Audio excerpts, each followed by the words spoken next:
kesho. Tumeendelea kufuata maelekezo ya walimu katika uwanja wa mazoezi. Leo mazoezi yetu ya mwisho ili kujiandaa kwa mchezo wa kesho ili tukamilishe mchezo dhidi ya KMKM. KMKM tunaheshimu, ni timu nzuri, wana wachezaji wazuri na mpaka wamefikia hatua hii basi wana timu bora. Sisi kama wachezaji tunataka kuwaheshimu ili kupata matokeo katika mchezo wa kesho. Kama kawaida mechi itakuwa rahisi.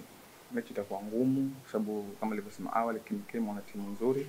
Na hasa tukicheza na Zanzibar na bara, mechi kidogo inakuwa ngumu sana. Kwa hiyo sisi kama wachezaji tumejiandaa vizuri na tunajua katika mchezo wa kesho utakuwa mchezo mgumu sana, lakini sisi tumejiandaa kiakili pamoja tukiwa uwanjani. Advantage ipo kwa sababu hapa ni nyumbani sio. Hapa ni nyumbani na mimi kama mchezaji nitashikana na wachezaji wenzangu ili kuonesha kitu na kuivusha Azam FC katika kuingiza katika group stage. Na sisi kama wachezaji tunalijua hilo na kiu yetu kubwa kwenda kuivusha Azam FC katika group stage, hakuna kitu kingine. Kwa hiyo tunakuja kupata matokeo katika ardhi ya nyumbani ili kuondoka na pointi 3. Wachezaji tumekaa na tunalijua hilo kwa nguvu yetu kubwa sasa hivi ni katika hizo mechi mbili, ugenini na nyumbani.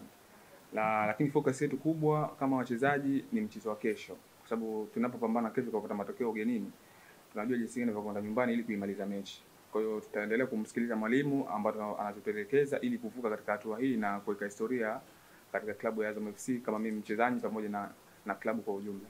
Kwa hiyo tumejiandaa hilo.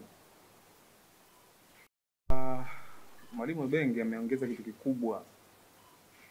Yaani ameongeza kitu kikubwa na ametupa mbinu ambazo za mashindano ya kimataifa kabisa. Ndio maana mpaka tumefikia hatua hii ambayo hatujawahi kufika tangu klabu ianzishwe.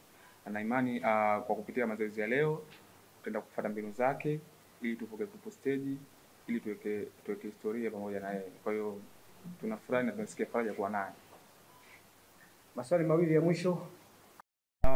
Mimi nawaomba sana mashabiki wa Azam FC katika mechi ya kesho wajitokeze kwa wingi ili kuja kuishangilia timu yao, kwa sababu wanapokuja kuishangilia timu yao sisi wanatupa nguvu ya kupambana na kufanya vizuri katika mchezo wa kesho.